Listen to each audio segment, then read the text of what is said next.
Our weekly inspirational nugget. Go ahead and like and share this when you see it. I want to encourage your hearts today and remind you that times change, but God does not.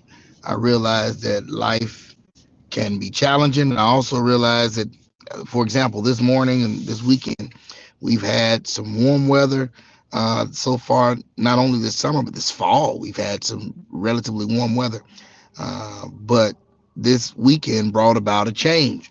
It is cold. You see me in my old man coat and scarf and such. It is cold outside. But God does not change. Just because circumstances have gotten more difficult for some, or just because it's gotten cold out, figuratively speaking, in some situations, does not mean that God is off of the case. It does not mean that God has said, well, it's too much for me, or it's too cold for me, or it's too rough for me. No, God is still God. He's still able to do exceeding abundantly above all we could ask or think. I was just wondering this morning, what in the world would I say?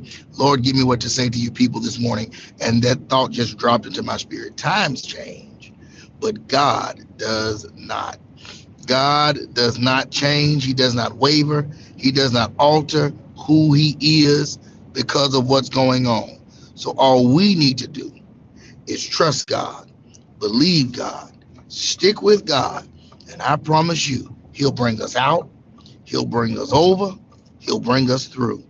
No matter what changes you've experienced, no matter what hardships you have experienced, understand that with God, all things are possible. And that as long as we stay in the will of God, regardless of how things feel or how it even looks sometimes, the safest place in the whole wide world is in the will of God. And so we stay in his will, we'll be able to reap the benefits of being adopted into the royal family of the Most High God. Listen, I love you with the love of the Lord, and there's nothing you can do about it. Amen. Amen. And listen, we are having worship service this morning at Temple of Praise. Amen. 2948 North Stage Plaza in the Bartlett area. Listen, I know the convocation is going on.